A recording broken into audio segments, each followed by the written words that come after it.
From Hollywood, it's time now for Edmond O'Brien as... Johnny Dollar. Mickey McQueen, Johnny. How are you? Mickey? I tried to phone you a couple of times, but I never reached you. Well, I'm out a lot these days, Johnny. Well, I heard about your promotion to sergeant, Mickey. Nice going. That isn't good. They're taking my beat away from me and putting me behind the desk.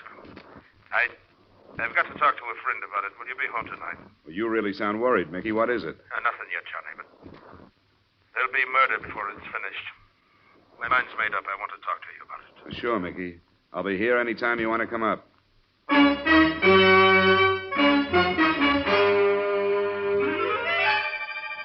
Edmond O'Brien in a transcribed adventure of the man with the action-packed expense account, America's fabulous freelance insurance investigator. Yours truly, Johnny Dollar.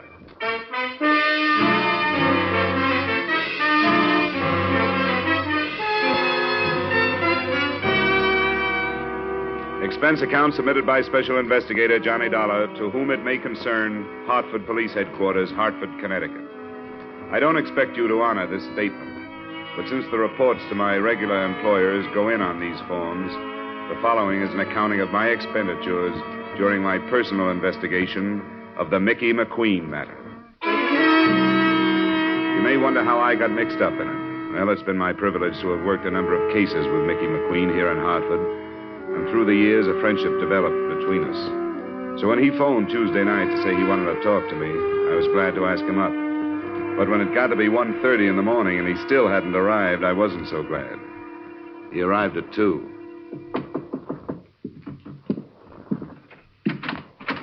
I'm sorry I'm late, Johnny. Yeah, what held you up? I was about to drop off. I had to think, Johnny. Ah. You're in uniform, Mickey. What about your beat? Yeah, my beat won't miss me. After 20 years of walking it from dark till dawn, checking its doors and passing the time of night with its people, drunk and sober. Is it too late for a drink, Mickey? I got your brand, some Irish. Yes, that was good of you. I've been a good policeman, Johnny. I can say that without sounding like I'm stuck on myself, can't I now? Oh, I've never heard anybody else say anything else, Mickey. And I've got more friends to my credit than I have arrests. I'll say that. But I've got a quiet beat. I think there are quieter beats in town. Maybe you're lucky. Here's to it. All right. But be careful what it is. There's murder being done and planned right this minute, Johnny, and them that could stop it don't have the heart, right or wrong. What are you talking about? I know what I'm talking about. Are you feeling all right? Feeling all right? I'm as healthy as I was yesterday, ain't I now? I didn't see you yesterday. Yet they're taking my job, putting me behind the desk. A degrading end for a man that's been active for 20 years. After 20 years on your feet, you should take a rest. You've earned one. The very words of the commission, Johnny. But, Johnny, Yeah, Mickey? Never mind. The devil take them all. I've used up enough of your time. Now, wait a minute. You came over to talk about something more than your new job. What's this stuff about murder being planned and being done? I shouldn't have said it. I wish you'd forget it. What's the matter with you? You know me well enough to tell me. You know me well enough to know I'll keep any confidence you want me to keep. You're a good friend, Johnny. Maybe that's why I've changed my mind about telling you. Then why did you come over? Because I thought I was going to talk to you, but I'm not now. All right, it's your business. But you're acting like a kid. Now, if you don't have anything to say to me, it's after 2. I have a job in the morning. All right, Johnny. I'm sorry I bothered you. I'll say good night.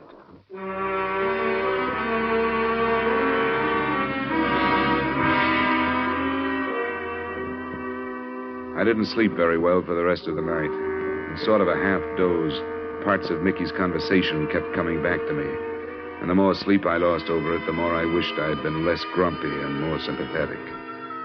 There wasn't a job for me the next day, and right after noon I decided to drop by his apartment and find out his mood when he was off duty.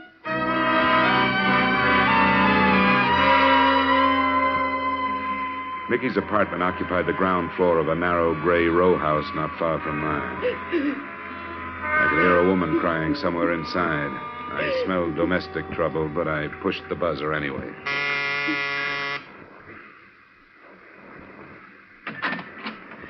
Are you the... I'm Johnny Dollar, a friend of Mr. McQueen's. Oh, yeah, Johnny Dollar. He said to phone you if I ever needed... Is he home? In there. She pointed in the direction of a door smaller than the outside door, the door to either a bathroom or a closet.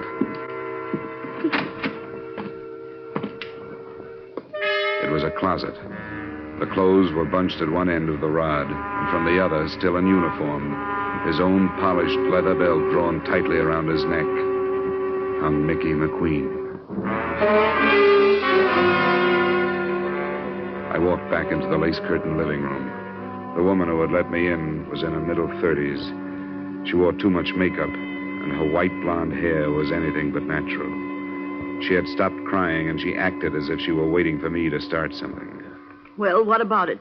Do you explain yourself, or do I get 3 guesses? Never mind that look. I only live here. Oh? I didn't know Mickey had a wife. Oh, maybe he was ashamed of me. My name is Thelma. Sorry, Thelma. You're an old friend of Mickey's? Yeah, but he never told me about you. Had you seen him lately? Yeah, last night. First he phoned me, then he came by to talk to me. What did he say? I'm not sure. He was pretty handy with double talk. Maybe I was supposed to understand it, but I didn't. What was it about? About his job, change he was making, and something about murders being planned and done, and nobody doing anything to stop them. Then he didn't tell you What? that I was leaving him. He's never mentioned you. Why were you leaving him? Oh, because it was all wrong. I never should have married him in the first place. Why did you? Because he was the kindest, most wonderful man that ever lived. Does that answer your question? Not quite. Is there more? Did you know his first wife? Yeah. Well, then I guess you know he took her death pretty hard. He'd been married 10 years. I met him after she died. He was lonely, and so was I. Well, he was pretty wonderful to me. I thought I could help him. It wasn't because of him I was leaving. It was me. But I never thought he'd do this. I don't think he did.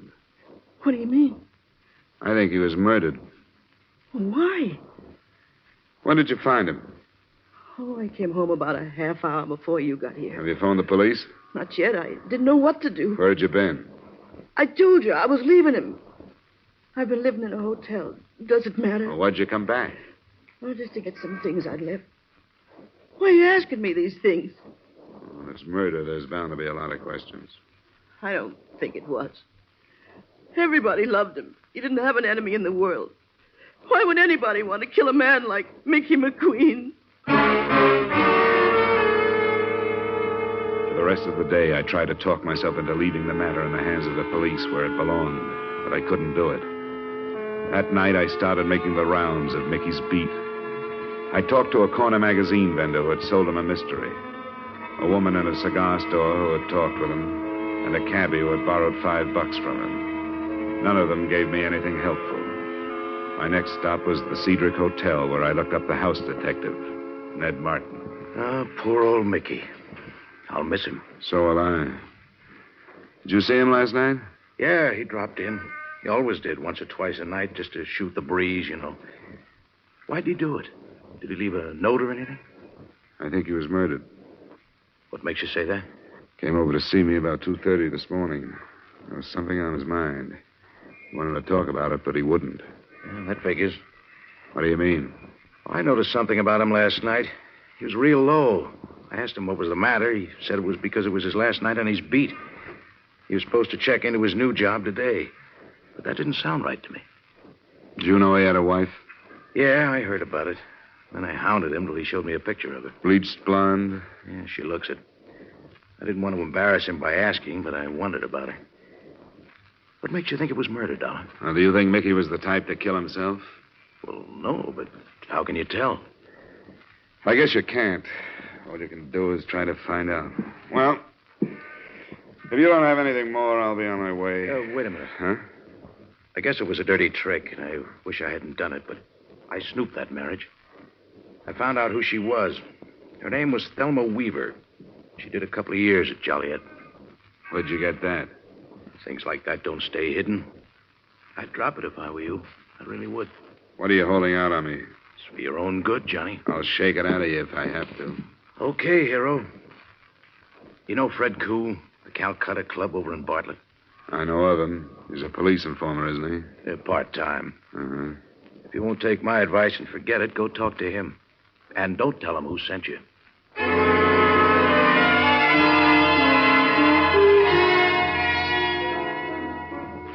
What do you want? I want to talk to you about Mickey McQueen. Do you have an office?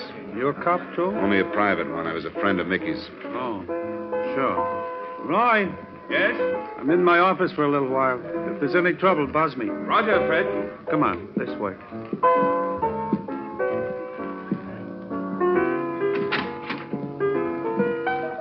Got quite a crowd tonight, Fred. Sure, sometimes I get a lot of out-of-town trade. Did you see Mickey last night? No, I didn't. I get along fine with Mickey. He won't take any payoff, but he don't push me around. How is he? Do you know his wife? His wife? I didn't even know he was married. Her name was Thelma Weaver before Mickey married her. She did some time in Joliet. Why do you bother me with this? I got work to do. You knew Mickey was dead. No, I didn't know that. I don't see how it would be enough, but it struck me that if somebody knew he was married to an ex-con, they might try to use the information. I suppose you're right. Yeah? Right, Fred. I think you'd better come out. Important? Yes, I think so. Be right out. Pardon me, Dollar. A little trouble outside. Wait here. I'll come right back.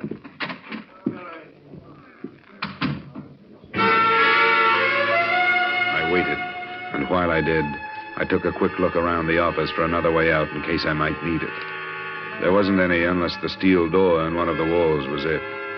But before I could try it, the other door opened. I wasn't expecting Fred Koo to return so quickly, and neither was I expecting who did come in. I didn't expect to find you here, Mr. Dollar. Likewise, Mrs. McQueen. I was looking for Mr. Koo. What for? Well, I thought I might help if I could. Mickey kept this notebook, you see, where he wrote down all the places he stopped when he made his rounds. This place was one of them. I thought if I could talk to this Mr. Koo. Did you know Fred Koo? Oh, I know. You know anybody named Weaver? Thelma Weaver? All right, mister. That's enough. Reach. Don't be crazy. What good would that do? Stay where you are. Don't try anything. I really mean it. She looked like she really meant it. It was a small revolver, Colt 25. I didn't know whether she had come in meaning to use it on Fred Koo or me, but it didn't make much difference at the moment. She had it pointed at my midsection. I couldn't figure her. She held her little revolver as if she was used to the feel of it. But there had been something actressy about the way she said reach.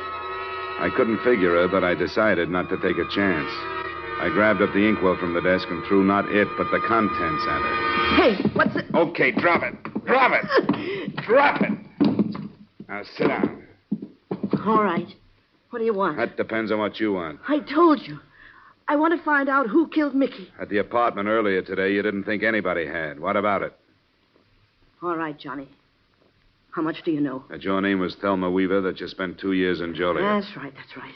And after 2 years in that place, I didn't want to go back to the life and start all over again. I gave the bunch in Chicago the slip and came here. I was hanging around trying to pick up enough to pay my way to Florida or someplace, and that's how I met Mickey. He arrested me. Vagrancy. What a laugh. He showed in court the next morning and got me released in his custody. Oh, he treated me like a daughter. He loaned me some money, offered to get me a job, and I really felt for the first time like I could start life all over again. Oh, I know it sounds corny, but... But good. You make it sound real good. You don't believe me, do you? Sure. I believe you as far as you've gone. I even believe the part about starting a new life. You saw that Mickey had a heart as big as the city, and you didn't lose any time moving into it. That was smart. It was about the safest hiding place you could have found.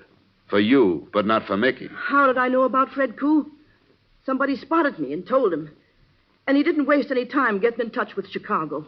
Those men out there, they all from Chicago? Well, most of them. Did you spot the tall one? He talks with an English accent. Yeah, I remember him. Roy? That's him. He came first. He checked the possibilities on Mickey's beat, and then he found out about Mickey being moved over to a new job. Where was he being moved? Some desk job. Where? At the police arsenal. The arsenal. How did Roy find that out? I told him. I had to. He made me tell him. What are Roy's plans, do you know? Yeah, the Marquardt building. The one that has all the wholesale jewelers. No, that's no good. Mickey was supposed to help them with a job of that size, or they'd reveal that he was married to an ex-con. That's not enough. They must have more than that on you or him. Well, I might as well tell you. Can't hurt me now any more than I've been hurt. His name is Roy Weaver. I'm married to him. He threatened to bring bigamy charges unless Mickey helped him. That would do it. With your record, bigamy would be a long stretch. Yeah, 5 years. Mickey would do almost anything rather than cause me that. Who killed him? Roy did. I wasn't there. I swear I wasn't. But they met him after he got through work at 5:30 this morning. Why did they kill him? Mickey was all ready for his new job, and he had the keys to the arsenal. Here's your gun. If you're on the level, you may need it, and the caliber's too small to do me any good. What are you going to do? I'm going to the police. Why not use the phone? It'll be tapped, and it would take too long to explain it. That bunch would be in here before I got started. I wouldn't try it if I were you. Where are you going, Dollar? I'm going home. I was waiting for Fred Q, but I guess he decided not to bother. Fred had to leave. Did Mrs. Weaver entertain you with her sordid story? Yeah, it was very pleasant. She's a charming girl. You were going home to think about it. Well, if you don't mind, get out of my way. Carl, Benson. I'm afraid I do mind. I couldn't chance having Fred interrupted at the arsenal. Get out of my way! Hey, where you going? Come on. That's enough. Ah, that's fine, Carl. Now, shall we go back to the office and wait? Bring him along, Carl. It's a pity you became involved in this, Dollar. I'd hoped there wouldn't have to be any more violence. You did stop him. Yes. Thanks for the buzz, darling. Oh, it was a pleasure. Look what the skunk did to my dress. Did Fred get started all right? He's well on his way. Should be back within the hour. Hey, Mr. Weaver, what do we do with this guy? Oh, keep him out of the way. Put him in there. And see that he stays quiet. Sure. Hey, you. Turn around.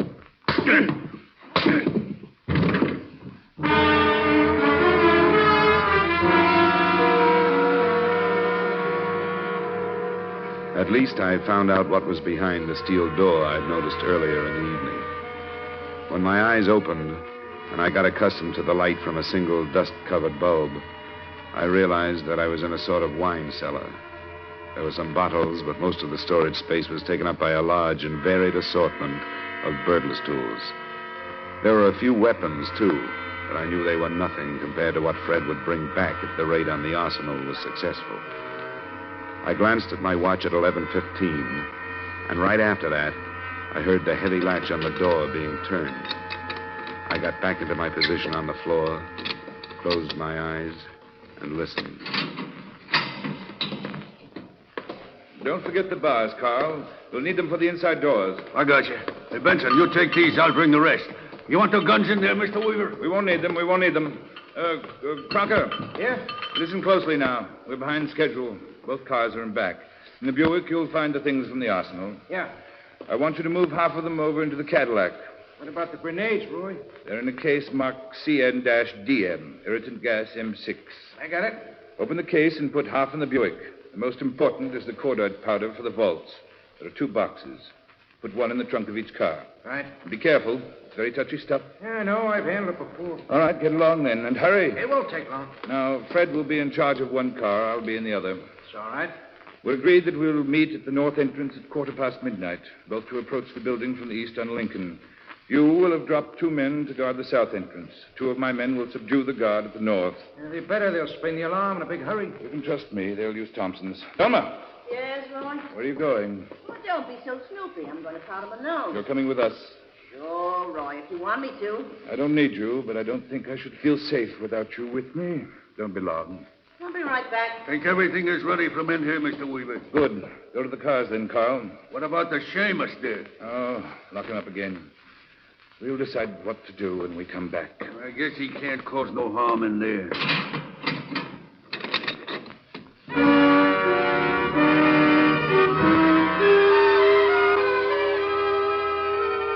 I tried to force the door that time using one of the bars they had left behind, but I couldn't do anything with it. Then I started poking the cement walls. I knew better than to expect to find any other exit, but with the biggest burglary in the history of Hartford underway, I had to do something. I kept a check on the time, and it was 20 minutes before they were due to arrive at the Marquardt building when a sound stopped me. The steel door was being opened. I moved behind it, still holding my bar. Dollar, it's Ned Martin. You in here? Yeah, Martin. I'm here. How did you know I was here? Some dame phoned the hotel. She told me you were here. Why should she call you? How should I know? I don't even know who it was. She just said she knew you came to the hotel and that you were locked up in here. I mentioned the Calcutta to you, so I came over to see what it was all about. Now, what's the matter? Don't you believe me? I don't know what to believe. You said you were holding something out on me when I talked to you. I was. I knew Fred Koo was selling the information about Mickey's wife to some guns from Chicago. I knew it could have led to trouble. Why didn't you tell me? You said it was for my own good. I thought it was, and mine too. I didn't want you to know so much you'd have to tell where you learned it, to prove how smart you were. I don't like this kind of stuff. You got a car? Yeah, but it stays right where it's parked till you tell me what's going on. This Chicago bunch raided the police arsenal. They're armed with everything from cordite to Tommy guns. They're going into the Marquardt building in less than 20 minutes. What's that? Wholesale jewelers. Will you take me out there? I'll take you part way if you're crazy enough to want to go. That's good enough. Let's get into the office.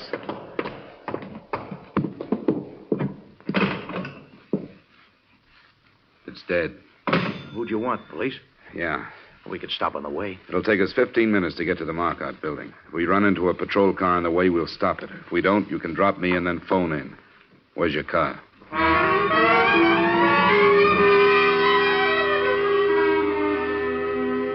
At the speed we traveled, we should have at least picked up a traffic cop, but we didn't. Martin wouldn't take me any closer than the corner of Atlantic and Milton. And we reached there at 12 minutes after 12. That gave me 2 minutes to get to the Marquardt building. I didn't make it before they arrived, but it didn't make any difference. Both cars had pulled up and were unloading men. From a doorway about 50 yards down, I spotted Fred Koo and Roy Weaver. Then I saw Thelma. She got out of the Buick and started toward me. Thelma, where are you going? Weaver shouted at her, but she didn't answer. Instead, she stopped, and I saw the little gun glitter in her hand as she turned back to them. Then I saw what she was aiming at. The trunk of the Buick, where the cordite powder was. Thelma! Thelma! Stop it! The car went up in a blast of powder and gasoline, and she moved back toward the other one.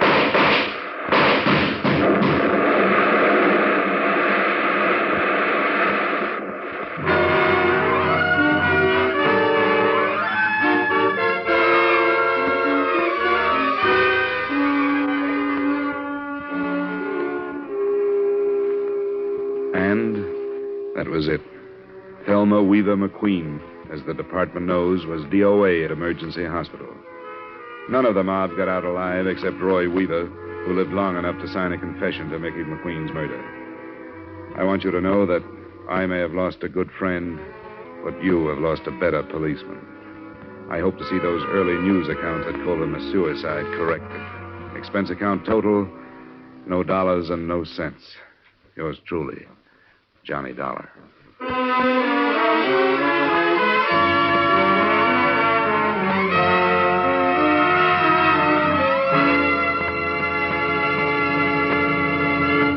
Yours truly, Johnny Dollar, stars Edmond O'Brien in the title role and is written by Gil Doud with music by Wilbur Hatch. Edmond O'Brien's latest picture is the Paramount Pictures production, The Redhead and the Cowboy.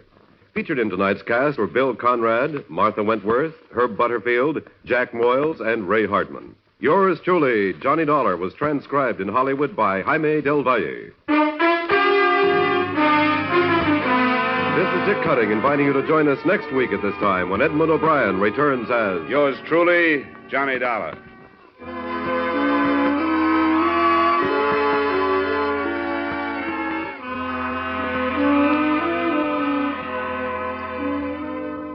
There'll be fast-moving, true police adventure on CBS tonight when Gangbusters comes your way again on most of these same stations. This evening, Gangbusters presents The Case of the Stranger in the Hall. Stay tuned now for 5 minutes of the latest news.